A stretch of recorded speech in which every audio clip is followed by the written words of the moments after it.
Welcome to Peninsula Seniors Out and About. Today we're at the Western Museum of Flight in Torrance for one of their celebrity lectures. My name is Chuck Noon. I'm membership chairman for the museum. I'd like you to welcome you to the museum this morning for our celebrity lecture, and I would like the opportunity to introduce the gentleman who is going to be speaking.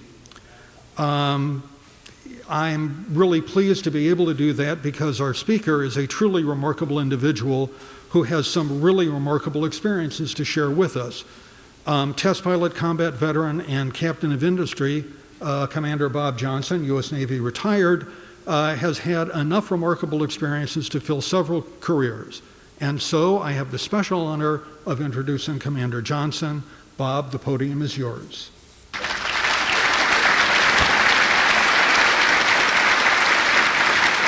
Morning, ladies and gentlemen. Thank you for coming. And like he said, I've had a very interesting career and decided some time ago, since I had a lot of pictures, to put it all together and share with you. My career started out during the Cold War, and by the looks of some of you, you all remember the Cold War and how serious it was. And then I went to Vietnam, made a couple of cruises there during the Vietnam War, and then became a test pilot and did a lot of work testing airplanes on and off carriers. So with no further ado, the first slide, that's the RA-5C Vigilante. A lot of you have commented on it. Mach 2 reconnaissance airplane at tactical altitudes of 3,500 feet. We'd go Mach 1.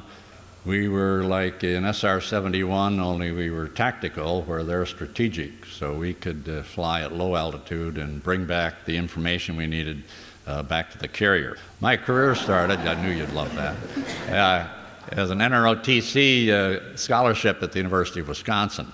And so on my first cruise was on the USS Iowa, and so I've been on there for 3 months. Then I went to Pensacola with my wife, who was here today, surprised me, and my oldest son.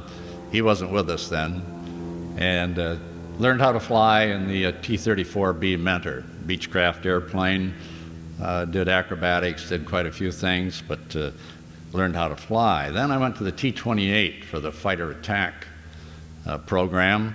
And we did just about everything there was to do, and we got ready to go aboard the aircraft carrier down at Bloody Barren, they called it, Barren Field. They had so many accidents, they nicknamed it Bloody Barren. And all ready to go aboard the ship, and a hurricane came. And so they stamped my logbook field qualified and sent me on to Beeville, Texas for jets. So I got to Beeville, Texas, got to fly the swept wing F9, F8 Cougar, and went through everything again, bombing, gunnery, instruments, you name it, and got ready to go aboard the carrier. Hurricane came, stamped my logbook field qualified. So then one cold November morning, my oldest son was asleep in the back seat of the car, and Gail came out and pinned my wings on at NAS Beeville in 1958.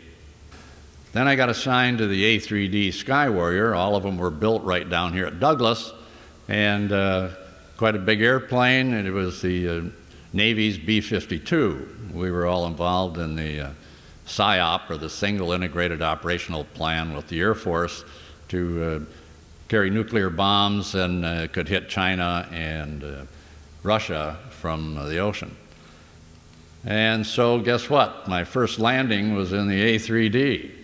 A very big airplane. You can see by the shadow, the wingspan of the airplane, how big it was, and then the 4 wires. So I did okay and proceeded on. Here's my crew. Guy on the left is your left is the bombardier, and turned out to be my brother-in-law also. And our crewman in the center, Dublin, and myself. And you can see how large the airplane is by the bomb bay door and the height of the wing over our heads. I don't know if we were fortunate enough not, but our squadron up at Whidbey Island, Washington, sent out detachments on the small carriers rather than a whole squadron. And so we would take 3 airplanes and go out on the Lexington, the Oriskany, the Bonnie Dick, all 27 Charlies. They were converted. They were World War II carriers, and they were converted to a modern, quote, modern, And you'll see that the little bitty angled deck they put on there, because with jets you couldn't accelerate fast enough to go on a straight deck. But look at the size of the A3D, the Demons, the F-8s. I mean, the deck is covered. So we were modern airplanes for that day on a very small ship. But we operated okay. And a couple other things I'll mention that the British gave us were the steam catapults. They put 2 of them up there. I'll show you right in here, there's a mirror, the landing aid, where you can see your glide slope when you're coming aboard. So the A3D, I'm going to touch on how it was designed. When you design an airplane, you take and you put the bomb in here, and then you give it the wings and everything else. Ed Heinemann was lead man on the project, and many other Navy airplanes down at Douglas. And the bomb we were supposed to carry was the Fat Man, which they dropped at Nagasaki. It was about a 20 kiloton weapon. The one at Hiroshima was about 10 to 15. They could only estimate that, and that was a little boy.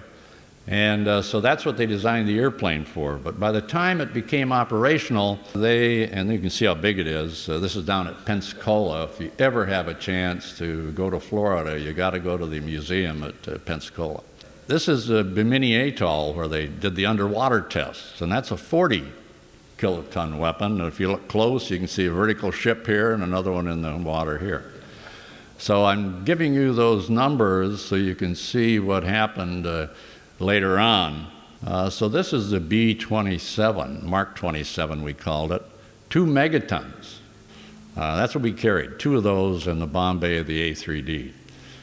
Targets that my crew had were Petropavlovsk and Vladivostok in Russia, and I don't remember the names of the Chinese targets, but they were inland in China, and we had to get up 2 in the morning while they were loading the bombs and getting briefed, taxi up to the catapult, but they wouldn't shoot us, thank heaven, and never had to deliver those. But they were, if you go outside and look up to Pasadena and they dropped one halfway in between, everything would be gone between here and Pasadena.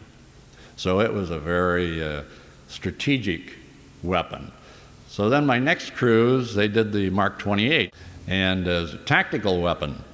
And this little door right here would open up, and as you know, in your hotel rooms, you go click, click, click to set the fan or something. Well, they had a little switch in there, and you could set 1.45 megatons, 1.1, 350 to 70 kilotons, depending upon your target. If it was just a runway, you go to 70 kilotons. We had retarded weapons, but most of ours were dropped from altitude. And so we're getting nicer in the Cold War, but they made a lot of those. Then I went to Naval Postgraduate School in Monterey, California, got a master's in aeronautical engineering, but we still had airplanes to fly, single-engine T-2As, so I never had to not be in the cockpit in my career. One thing I learned, though, looking at this picture, the head guy right here in front, and then the 2 guys right behind him, the people closest to the #1 man in the photographs always make admiral. And one made 3-star and the other one made 1-star. So, then I got orders out of Monterey to go to Sanford, Florida, just north of Orlando. It was a sleepy little town. Now it's huge, international airport. And all of the RA-5Cs were there. It was still in production. It cost $21 million in those days, unbelievable, but the Navy bought them. They converted the inside of all the carriers to handle the new technology that the airplane brought to the fleet. And so I thought, well, I've been to the Pacific twice, never been to the Mediterranean. So 50-50 chance of going to the Mediterranean, right? Well, wrong. I ended up being assigned to a squadron that just got back from Vietnam. They'd lost 3 flight crews and 3 airplanes, and I was one of the replacements. So this is a Constellation, although we deployed on the Kitty Hawk, but it gives you an idea of the loadout when you're getting ready to go on cruise. About 75 airplanes, just under 5,000 people, and off we went. We operated just about where the O is in the of, Tonkin and Tonkin Gulf, and down here's the DMZ, and then they had 2 route packages, we called them, 1 and 2, We didn't go down there. That was for the Marines and the B-52s. But we had Vinh, tremendous hot spot, Nam Dinh, Ninh Binh, Haiphong, and Hanoi. And for daily activity, we divided it about right here, and the Air Force had the inland and we had the water side. But on special missions, both the Air Force and the Navy would coordinate and go to Hanoi or Kep, where they kept all their MiGs, an airfield right up here. Anyway, one of the first things you noticed flying over North Vietnam was these karst, which is limestone formation, and over millions of years all the soil is washed off as they've come up. And we saw the writing on the side, and of course, first thing you think is death to the Yankee air pirates, but it says, treat your wife nice, live a long life, that sort of thing. But they were kind of mean. They had a AAA site here and a AAA site there. And you could plan on getting shot at if you got too close. This is a SAM site, surface-to-air missile, typical Russian layout since they provided them all. And this is the way when we first started in Vietnam, they could be found out in the open. But after they got hit quite a few times, they decided to hide them in the trees. So here's one that's hidden in the trees, and the happy crew waiting the arrival of Jane Fonda. And so here they go, and the first half is the booster. It separates here when it's out of propellant, and then that's the business end of the missile. We also had MiGs. They were out of Kep. They didn't use them very much, but whenever there was a major strike, they'd toss them into the mix. So here we are. I'll show you a typical mission. This is my RAN, Reconnaissance Attack Navigator, Thad Kopek, on the left. He doesn't look too happy, but he had a great sense of humor. And our operation was to be the first one off the catapult.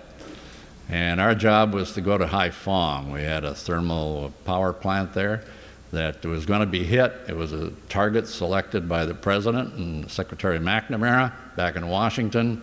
Very high priority, very high interest. So we were to launch, check the weather, come back to the ship, tell them it was good or bad, and then they would launch the strike if it was good. So we took off, went up to Haiphong. It was a few white puffy clouds, but they were going to use VFR airplanes. It was just right for them. A small attack bomber, the A-4. So we went up, checked the weather, then we came back to the ship, took on fuel from our tanker. Navy airplanes have a small probe here, and then this hose and drogue, and the tankers on this cruise were all A6s. Here's the route, and ship's way down here, and we came in, we picked up our escort at the ship when we were tanking, and it's the F-4 Phantom II, and he couldn't keep up with us, so what they did was always fly on the inside of our turns.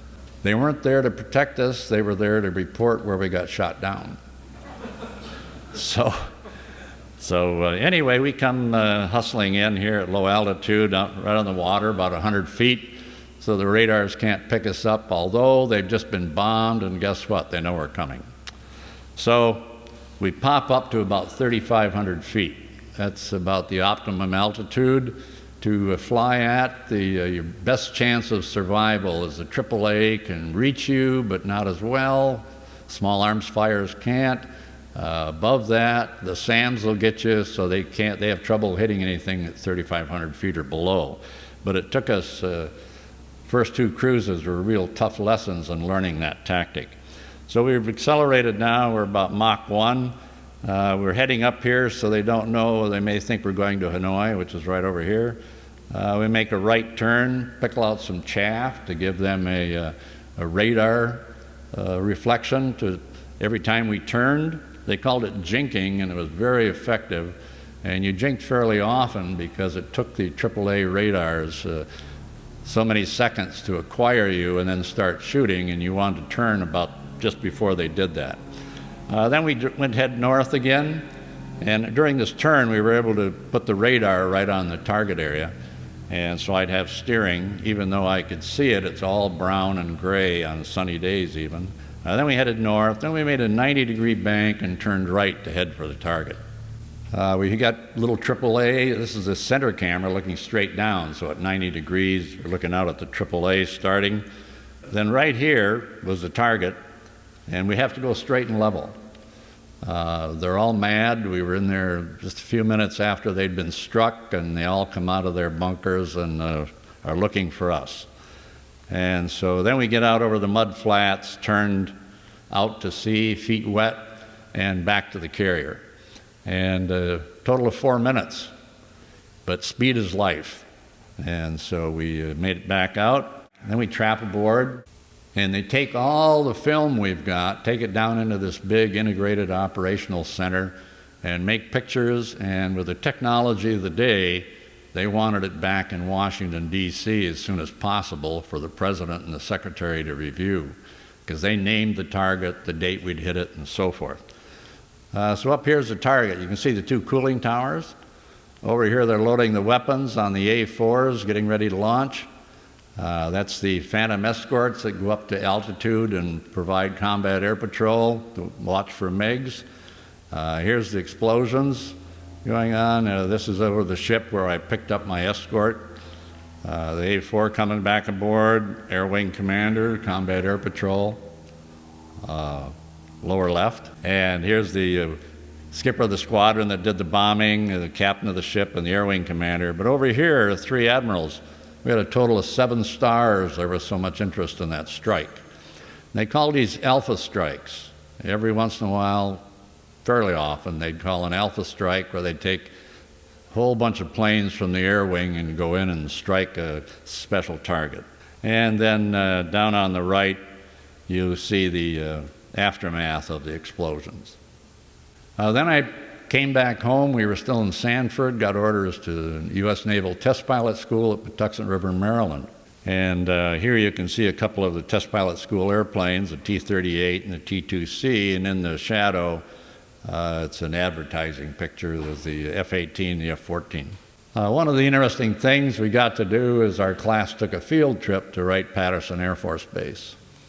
They had the zero-G 135, and they had been putting all the astronauts in there in their capsules and giving it zero-G for about 70 seconds. And so they scheduled us to go in there, and we had a really good time floating around. Class leader, he didn't like it too much, so he hung on to the railing. But we were having a good time. Little side story is some of you may have forgotten a chimpanzee was the first one to go up in a capsule. So they put the capsule in there, and they brought the chimpanzee in with their handlers and strapped him in, put sensors all over him, and went through the zero-G maneuvers, quite a few in one day. And went back and landed, put him back in his quarters, and next day came and got him, took him out there, climbed up the ladder, went in, and no way was he getting in that capsule. So eventually they did, of course. And then we graduated, and I suspect some of you may recognize Dick Graylow right here. He's been a member of the museum and comes here as much as he can. And but the interesting point is this is Henry Miller. He was the guy that taught Jimmy Doolittle how to take off from the carrier. So anyway, I was real fortunate, got orders to carry a suitability branch of flight test, a real plum where we tested all the airplanes going aboard ship. Anytime you changed equipment, they had to be tested. Brand new carriers or carriers coming out of the yard, we went out with one airplane of every fleet type operating at that time and did maximum catapult, maximum landing, checked their landing aids, certified the aircraft carrier to operate. And then we also had new airplanes coming at that time. I'll show you one there. I got an astronaut in the group. I had 2 landing signal officers, both pilots. We had our own catapult and arresting gear out on one runway, and that was where we did what we call shake, rattle, and roll, or shake for short. So if you came up with a new piece of electronic countermeasure for an A7, A6, or whatever, we had to go out and do a structural demonstration on that equipment, which was catapults and arrestments right to the edge of the envelope. asked me after this is all done, we're over a cup of coffee, I'll tell you about this little wave over here on your right. It gave me all sorts of fits. But we had a tremendous amount of corporate knowledge here in carrier suitability. This is EA-6B, the electronic warfare airplane out of Grumman. It was brand new. Two of us took it aboard the USS Midway and did the sea trials on the airplane and cleared it for carrier operations. Only Navy pilots could fly them. Contractor pilots could do anything they wanted on the shore and do the maximum structural demonstration, but only Navy pilots could take it out to sea. The most interesting part of the trials was you would predict from a lot of flying ashore, doing stalls, everything you can think of, to try to determine the minimum end speed the airplane could fly away from the carrier. So we started out with a nice catapult shot. The airplane goes down a little bit, flies away. Then the next shot, they slow the carrier up a couple knots. He goes off, sinks a little bit further. And what we're looking is for maximum sink off the bow. Eventually, it got too close to the water, and Lee Tillotson says, "That's it, that's it." And so we send the data back then to Lakehurst, New Jersey, that does all the catapult launch bulletins. They add 15 knots to that airspeed, and that's what the fleet is launched at. Here's me after the trials. I brought along a high-speed transport so I could get back home, but that's the F-4B. And I won't tell you, but you can see the nose gear is twice as extended as any Air Force F-4, and that's because we needed the angle of attack going off the bow. One of the trials I was involved in was called DMC, for deck motion compensation. And normally in carrier operations, you start up on your upper right here in Marshall with all the airplanes stacked up, the fighters, which are lower on fuel, and of course we were up on top because we had more fuel than most of the airplanes. And then when this is at night and all weather, you were told to penetrate. So you'd start down, typical to any approach to most runways. You keep coming down until you reach about here, and then you'd couple up to the ship. And they had a radar system that would fly your autopilot, and we would engage the auto throttle, and then they would fly you down to touchdown. And the objective was, in the heat of battle, if it's IFR 00, they could get their airplanes back. Well, that was nice if the ship wasn't moving. So anyway, right about here, they had problems with the system. It just couldn't keep up with the computers of the day with the ship moving and the airplane moving. So they put in a patch, and it was called Deck Motion Compensation Patch, to go from here to here. And what they did was record how much the ship was moving and which directions, and then they would predict, based on previous motion, where the ship was going to be when we touched down. Now, an aircraft carrier has 6 degrees of freedom.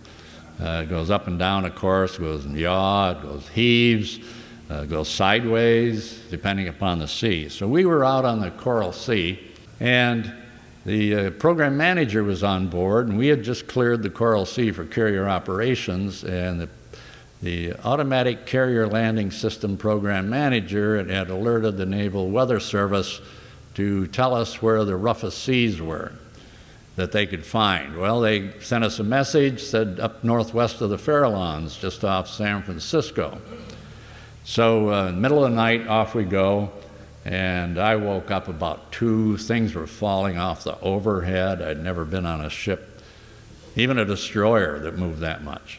So we went out, and this is a Kitty Hawk, not our ship, but we didn't have a helicopter up there, but we were taking water over the bow. And the reason we're taking water over the bow is because the Coral Sea, the swells up northwest of the Farallones were the same length as the carrier. And so on your left here, I took off with the program manager in my back seat. 2 of us flew Phantoms, and we went off the catapult, turned downwind, so we're looking at the ship from about here, and program manager in the back seat says, "Holy blank, look at that." And we could see the bow, the red bow, and the 4 screws out of the water at the same time. And every pass, I got to see all 4 screws on your right out of the water as the ship was doing this. So we manned up. That's good old 071 F4J. And here I am coming back. I made 25 passes. 17 of them I got to touchdown. This is one of the touchdowns. But you can see the landing gear right here, and the tail hook are all supposed to touch down at about the same time, which had happened, but the ship, I'm coming down pretty fast, but the ship's coming down faster. And so you can see on the right here, it's going down like this and off to the right. But that landed okay, but much higher it would have been an in-flight, pitched the nose over and broke the nose gear off. On one of the passes, the system decoupled and the ship was rolling to the left. This is a huffer, a yellow air huffer, and I almost picked one up with my starboard main. So anyway, we got out of that. We said okay to the deck motion compensation until you get better computers and better control. Another project I was on was a C2A, carrier COD, they call it, carrier on board delivery. It brought people, parts, and most importantly, mail. We didn't have email in those days, and all you would get are these little envelopes and in your mailbox once in a while. One of the things that happened, when you'd get a letter, you'd read it, wouldn't understand it from your wife, and 2 days later you'd get the letter that should have come before that. So it started to make sense. Well, this airplane brought everything high priority out of the Philippines out to the Tonkin Gulf. And great airplane. It was the last one to be recovered, and so on a sortie. And so they would be in a delta pattern, we called it, off the starboard side of the carrier waiting. And while it was waiting one day, one of them caught fire right here. And the wing came off, and they went in and lost everybody aboard. Short time later, 2-3 weeks, a second one, same thing happened. The wing caught fire and burned off, but they lost 29 people. Most of them were replacement flight crews, very expensive commodity to lose. So they grounded all of them. So now, how does a carrier operate without getting mail, parts, flight crews, and so forth out to the ship on a daily basis? So it became extremely high priority. They tasked Grumman and Allison that built the engines and the gearbox and said, we need to get this fixed right away. So I came to work on a Monday morning. My boss says, get your flight suit on. You and Gail Thompson are going up to Grumman and pick up a C2. I'd never been in one. Gail had 40 hours. So off we went to Grumman. They had about 20 people on the ramp. They didn't want to let us go to the bathroom or anything. They wanted us in that airplane and out of there. So we took off, went back to Pax River, Maryland, turned it over to maintenance. Every airplane you bring into an organization, they do a maintenance check. Then on a Wednesday, we got in the airplane and flew up to Indianapolis and picked up some bolts. The truss, there's a truss right here that holds the propeller and the gearbox and the jet engines down below. And I don't know if that was the cause. That's the only one we were told, is those bolts had worn and failed. And so we picked up new bolts, brought them back to Pax River. They installed them on a Thursday. On a Friday, we went out and did some stalls at altitude. For any of you that have flown high performance, and it may not look high performance, but the engines are, and a power approach stall is very, very wicked, big snap roll to the left. So then it was one of the earliest C2s, and it had a fiberglass form on top of the wing, you can't see it here, for a life raft. So in our stalls, we found out it increased our stall speed by 5 knots. So now we're within 5 knots of our carrier approach speed. So we got pretty small margins. So our plan was for the one guy flying it to keep it on angle of attack and the guy in the right seat to watch the airspeed indicator. So we Then we went down, did some catapults and arrestments to get a feel for the airplane. Then they carrier checked it in maintenance. We went out to San Diego on a Sunday, and on Monday went over to Air Pac and said we need overhead time on the Kitty Hawk, which was getting ready to go back to Vietnam. And so the operations officer sent a message to the ship, and they said, request overhead time for a C-2A from Pax River. The captain of the ship said no. So the three-star admiral sent him a message and said, I want you to take the C-2A aboard. So on Wednesday, we flew out to the ship, inbound Kitty Hawk, that's what you called the skipper. He came up on the radio, and our call sign was Florida. He said, Florida, are you restricted to 10 landings a day per pilot like the rest of the fleet? We said, no, sir. He said, fine, you'll finish today. So we landed, took a main mount tire out of, and wheel built up out of the airplane and our crewman, and did 16 more traps for a total of 17. Then they parked us by the island. We got a Snickers bar, a cup of coffee, used the head, and got back in and proceeded to get 33 more.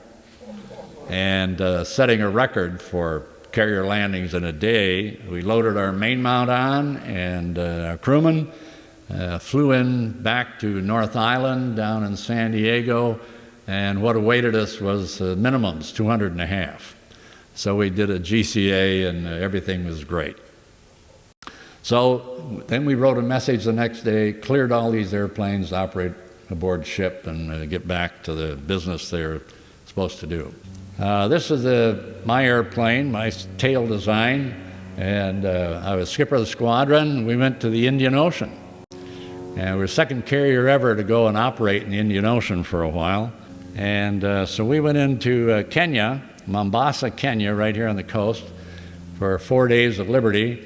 And then we steamed way up just south of the Straits of Hormuz. And on the way, we were practicing dropping bombs, firing missiles on the ship. Our airplane was going by supersonic with all the condensation you see. And then one day, the helicopter came out, and they brought the Shah of Iran out. And we put on the same show for him, and it was to encourage him to buy the F-14, which he did. Then I went back. I got a phone call from a senior officer in Pentagon, and he said, how'd you like to be director of the test pilot school? And I said, well, you must mean the deputy director, which I'd have loved. No, he says, the director. He said, we got morale problems up there, we got discipline problems, so I'll call you back. He did and said, you're it, we're going to try something new.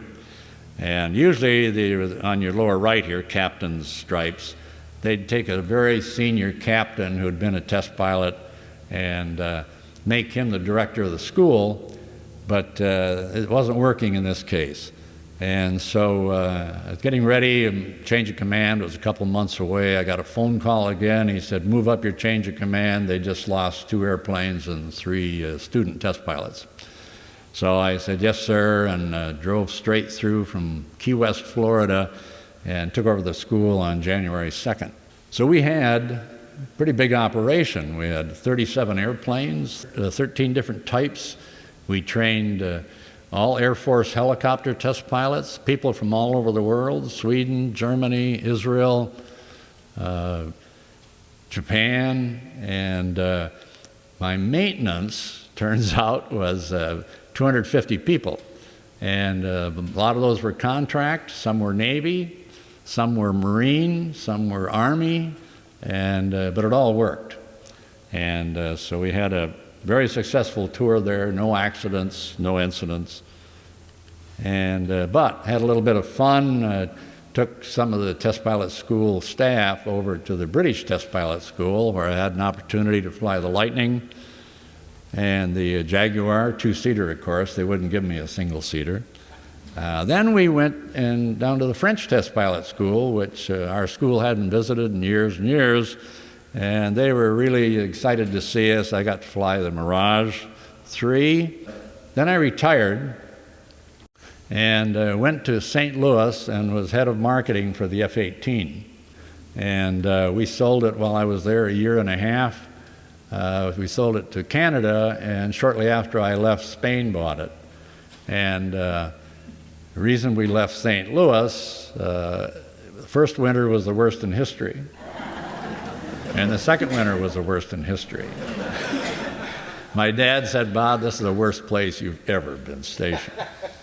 So anyway, I wanted to come to Northrop, my kind of company, a little more exciting than McDonnell Aircraft, and came out and on a trainer program, which we subsequently lost. The Secretary of the Navy picked the winner, and it was British, the Hawk, and he liked that British company anyway. So I had done a fairly good job, so we had just won the B-2 contract, and my boss called me in. He said, "How about you and your assistant and your secretary coming on as head of marketing for the B-2 bomber?" So I said, "Hey, that's the greatest thing in the world, and brand new technology and everything." So I did. Did that for about 3 years, 3.5, and then we started a Navy program, which was called the, what do they call it? ATA. And we started that, got it to a certain point. We bid it, we were underbid, and then it ran over and was canceled by Secretary Cheney. Now I'm going to show you a little bit about landing on a carrier. How many people we've got landed on a carrier? One over here, yes sir. This is from a helicopter, fixed shot, and of course you can see the landing area. This is the Franklin Delano Roosevelt, and right here, because the World War II ships, they call that the spud locker. And it's because when they were in port, they'd load all the potatoes back there, and as they spoiled, the cooks would throw them overboard and take the good ones up to the mess hall and the wardroom. And so every once in a while, an airplane would land in there, and you didn't want to go in the spud locker. These wires are quite a ways down the ship. On my first 2 cruises, the Oriskany and the Lexington, those wires are right in here, so your landing spot was quite small. Down here, you look real close, you can see the green lights on either side with a meatball in the center. And I'll show you how that's generated. And so when you're landing aboard ship, you're on the back side of the power curve. Most of your pilots are flown, and where in the Air Force or the airplanes you fly, you're on the front side, you're in a partial glide. Where we have to fly on the back side so we don't hurt the arresting gear. And thrust then takes you up and down because you have a aft vector and a down vector, and so when you add power or decrease power, the airplane goes up and down. And you change your speed then by your nose. All except the FAU Crusader, but that's another story. So your job now, when you're landing in the daytime, is to be on center line extended, keep that ball in the center, and keep it on angle of attack. Not fast, not slow, right on angle of attack.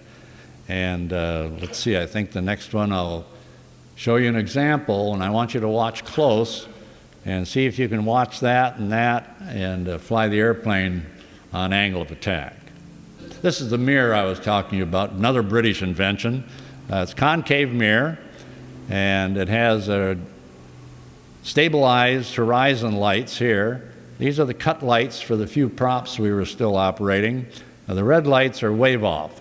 The landing signal officer, if he doesn't like what he sees, he'll flash those, and you have to add power and go around.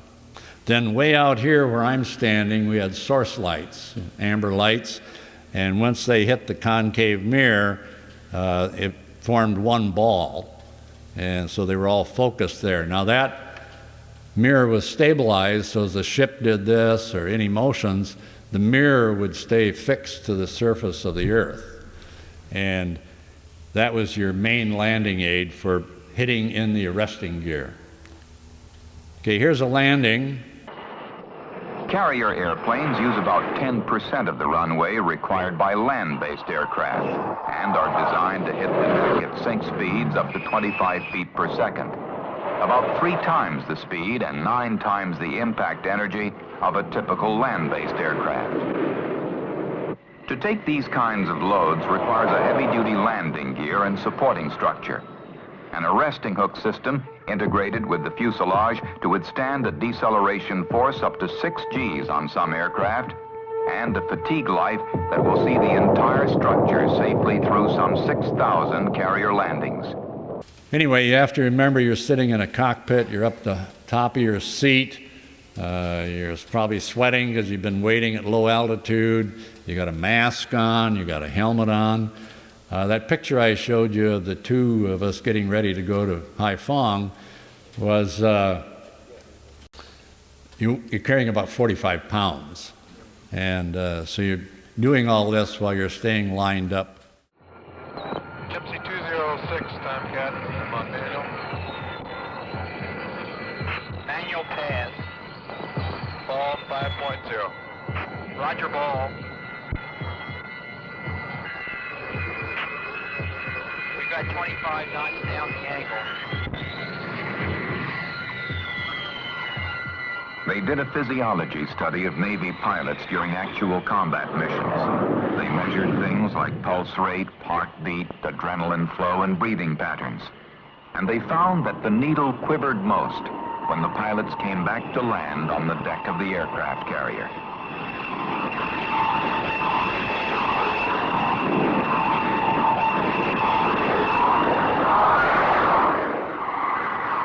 Putting 20 tons of airplane on a patch of heaving, rolling carrier deck created more tension and pressure than dodging surface-to-air missiles, even among the most experienced pilots. It's probably the single biggest test of airmanship, and flight crews make no pretense about it either. Even with the self-confidence inherent in all good pilots, men who fly their aircraft to the limits of its performance and stake their lives on their own flying ability, even these pilots long remember their carrier landings. Especially in bad weather, with ceilings down to 100 feet, visibility maybe half a mile, and you're making a carrier control approach. Although you're under positive control of the ship at all times, except for the final phase when the landing signal officer takes over, it's the most demanding kind of flying. At night, it's even tougher. This is at night, this is sunshine, and shining on the ship. It's almost ready to set. But I wanted to show you that here's the meatball, there's the green horizon lights, the landing area, and a red drop line, we called it. And that was installed so that if you were to the left of center line, it would make a pointer going, you needed to move to the right, same thing on the left. First thing you'll see is a little white light out here, you just barely see it. As you get in closer and closer, it starts moving. It's the Jackrabbit Light, it's going up the deck. And then you see the red drop line, you work on your lineup, you work on your angle of attack and keeping the ball in the center, and then you trap aboard. And you're coming aboard 135 knots, 150 miles an hour approximately, depending upon the wind over the deck. Sometimes the carrier has to make its own wind, sometimes there's natural wind, and you always want natural wind so you can get it down the angle. If the carrier is making its own wind, it's coming down the center line of the ship. You're looking for a pattern of light about 3/4 of a mile ahead to set up your approach. If you hit a gust of wind, the airplane will climb or descend on you, and you've got to make a glide slope correction, or go around again. Sometimes it's so black you can't believe it. No stars, no moon, and you're hundreds of miles at sea. With no reference, you lose all depth perception. It's as if you were going down a mine shaft or into a closet and closing the door behind you. One more sea story. This is the A3D, the more modern version. We were flying out of San Diego one night on a navigation flight, celestial navigation using the stars, and the airways went directly from the San Diego area to Oklahoma City. So we could file VFR on top. Some of you may remember being able to do that, and leveled off, and we're headed and going to go over Albuquerque out to Oklahoma City. Well, with pretty soon we saw that there was a string of thunderstorms that went right over Albuquerque and down to the southeast and came out of the northwest. As we got closer, my bombardier, looking at it on radar, he says, "We aren't going to make it over this one." And I said, "Yeah, I think we will." And we got closer, and he said, "I don't think so." And I said, "Well, I think we will." We were invincible, right? So we go into the top of this thunderstorm at 39,000 feet, and it's all hazy, and it feels like a fly sitting on a great big light bulb, and all the lightning was going. And then we get St. Elmo's fire. Some of you have seen St. Elmo's fire, and what happens around the glass is this bright blue band of static electricity. And it was on all the windows. And so I said to the third crewman, who's sitting back here facing backwards, I said, "Hey, Dub, turn around and look at this." So he unstrapped and swung around in the seat, and we were out the other side. Too late. Went to Oklahoma City, did a 9270, climbed to 41,000 and headed back. Bombardier says, "We aren't going to make it over this time." I said, "Well, I think we will." I had the throttles too blocked. We were climbing at 200 feet a minute or something. And he said, "No, we're not going to make it." I said, "Yeah, we will." So anyway, we entered the haze again, and lightning going on underneath us. "Hey, Dub, turn around and look at St. Elmo's fire." So he turned around. About the time he turned around, lightning hit right here on the Schilling probe, went down past my left shoulder, jumped up on the wing, out the wing, I'll go to this airplane, down the pylon, on the nacelle, into the engine. I can picture it today. It was like, you could see it coming. Instantaneous, but I could see it. And that wasn't the worst part. The engine kept on running, good old J57. And then we got hit with turbulence, and we were up at 90 degrees, lost all my instruments, and were covered with water. It was like being a tie-tack in a washing machine, sloshed all over the airplane. And we're doing this, and all I had was a little 3-inch ball, a little black and white attitude gyro. And so anyway, fought that for a while. Pretty soon we came out the side of the cloud, and we're descending. And I looked down at the cities, and they weren't very clear. They looked like they were underwater. Well, they were under ice because we were covered with ice and couldn't maintain altitude. So we kept on going. Pretty soon the ice started popping off. And we leveled at about 25 grand, headed back to San Diego and landed. The airplane was just fine, except this black portion of the radome was gone. It had been eaten away by something, but it was gone. So a few months later, we had to go to instrument school once a year to renew our instrument card. So I paid attention this time and read up on thunderstorms. Big letters, "Do not go through a thunderstorm." Right underneath that it says, "But if you must go through a thunderstorm, go through at about a third of your service ceiling altitude," which was 40,000 plus. So I should have gone through at 15 to 18. You got excess thrust, you got controllability, turbulence isn't so bad. And I had the opportunity to do it twice more in my life and went through at the right altitude, and everything worked out okay. It was rough, but you could get through.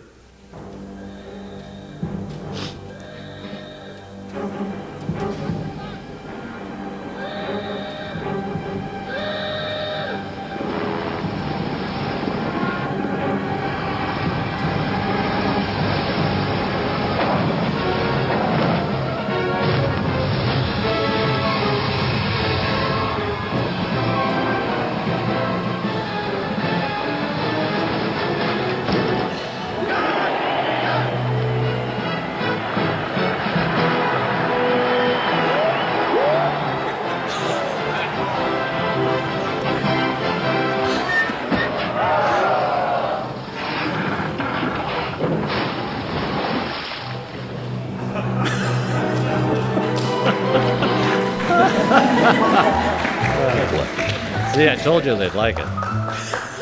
Okay, that's a pretty picture of the Vigilante.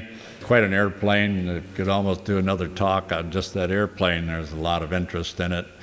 A lot of people don't know about it, but it was a real Buck Rogers airplane and nice to fly.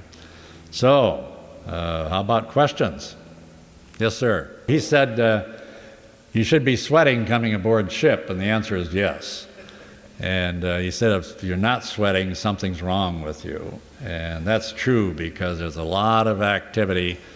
One night we had an airplane that was having trouble getting aboard ship. He bolted twice, which means you missed the wires, and had to go around. So they asked him how he was doing up there. He says, well, I'm killing snakes. So wiping out the stick in the cockpit, killing snakes. Another question. Yes, sir. He said it was designed as a bomber, and why didn't it work, and was it correctable? I think I paraphrased it.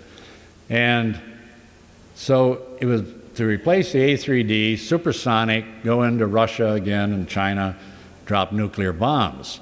So what North American came up with was you had engines on either side, but in the center was room for like a third engine, but it was a nuclear warhead and 2 cylindrical fuel tanks.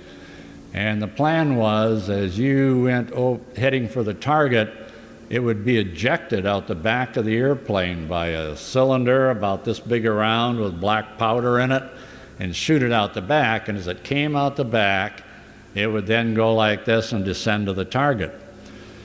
Now, a good friend of mine was the test pilot at Albuquerque. Zero humidity, worked like a charm. Now we take it aboard ship, 100% humidity.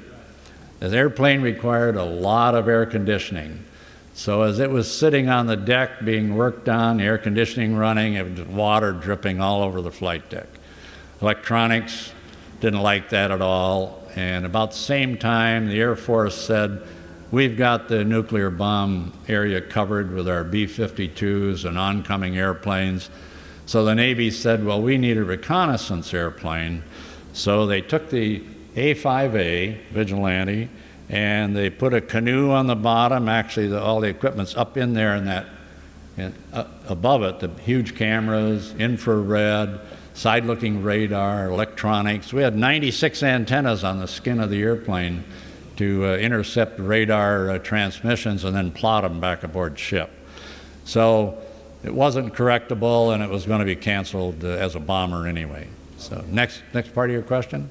He asked, what was the, let's see if I got this right, the airplane, we lost quite a few, and what were the reasons? Main reason was Washington wanting pictures immediately of every major strike. And so when the Alpha strikes came up, we went through the squadron. Each person took his turn. Mine was Haiphong. Jim Griffin, I was the ops officer. I went and told him he was going to Hanoi the next day, and he didn't come back. And so we lost quite a few. And the big reason was we had to be straight and level over the target, and we had to go in right away. And it was a mean place to be flying at that time. Flak behind you on each side. There were fighters in the air. There were MiGs.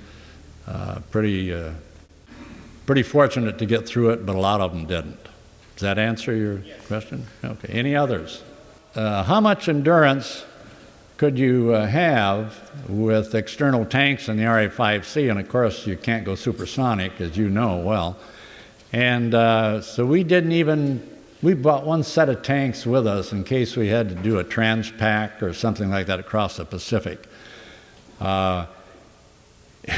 Unbeknownst to a lot of people, the airplane could carry iron bombs. And the one thing every skipper feared was the air wing commander or somebody would say, load the RA-5C up with 500-pound snake eyes and go in and lay them on target. We didn't want any of that. So we kept them clean. There were no pylons, no racks, but we were cleared to carry the bullpup, just about every weapon in the inventory. The RA-5C was cleared to carry, but we kept it reconnaissance only. Okay, how much flight time did we have? we'd take off from the ship clean. We never wanted to carry tanks because the speed is life, and so we could go for like 2.5 hours if we had to, and always used to irritate the phantoms. So we'd go over the beach, come back out, check each other over for battle damage. Then they'd say tanker, tanker, tanker, because they were running out of fuel. They had to be in burner, max burner, to follow us all the way around. So what we would do is reach over and pull the dump tube. And we had a tube that came out the rear end of the airplane in 2,000 pounds a minute. And they'd give us a hand signal. They were so pleased to see that. But, so anyway, we had a lot of endurance and a lot of fuel. He said, how many cruises did I go on? How many landings, day, night? How many combat missions? I made 5 cruises operational flying, and 2 in the A3D and 3 in the RA-5C. As a test pilot at PAX, I flew 7 different airplanes operating off the carrier. A7, A6, C2, some of those you saw. And I have about almost 600 carrier landings, and which is high for a big airplane squadron, and 100, 120 or something combat missions. And combat missions were defined as crossing the beach. If you're just operating over the ship, you're in a combat zone, but you're not on a combat flight. And but there are some guys. There was a Marine with the same name as mine. We got mixed up at a talk one time, and he had 375 missions, but they were route package 1 and 2.